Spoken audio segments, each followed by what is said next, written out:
Hello મિત્રો, હું છું યુએમ મેર અને ધ રાઇટ ઇન્ફોર્મેશન યુટ્યુબ ચેનલમાં આપ સૌનું સ્વાગત છે. તો આજે આપણે વાત કરવાની છે પાક નુકસાનીમાં જે લોકોને હજી સુધી પેમેન્ટ નથી થયું એના વિશે. તો ચાલો મિત્રો વિડીયો શરૂ કરીએ. તો મિત્રો ઘણા બધાના ફોન આવતા હોય છે, ઘણા રૂબરૂ પૂછતા હોય છે કે હમણાં અમારા બેંક એકાઉન્ટમાં પાક નુકસાનીની રકમ જે છે એ જમા થઈ નથી. તો એના માટે આપણે શું કરવું જોઈએ?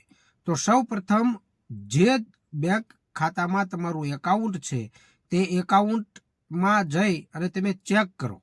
જો રકમ ન પડી હોય તો આધાર કાર્ડ લઈ અને જે તે બેંકમાં જઈ અને તમારું એકાઉન્ટ છે એમાં આધાર KYC કરાવો અને DBT કરાવો, જેથી કરી અને તમારા એકાઉન્ટમાં એ રકમ જમા થઈ શકે.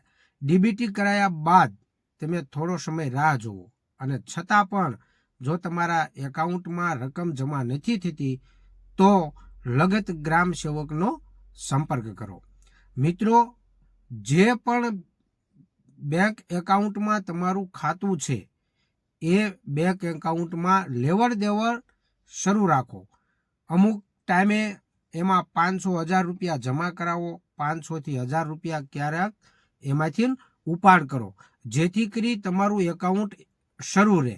તો મિત્રો ખાસ જણાવવાનું કે ગમે એ બેંક એકાઉન્ટ જે તમારું છે એમાં KYC DBT કરાવેલું હોવું જોઈએ અને થોડાક સમય દરમિયાન તમારા બેંક એકાઉન્ટમાં લેવડ દેવડ પણ તમારે કરવી જોઈએ, જેથી કરી કોઈ પણ ઇસ્યુ ઊભો ન થાય અને તમારું એકાઉન્ટ જે છે એ શરૂ રહે. જય હિન્દ.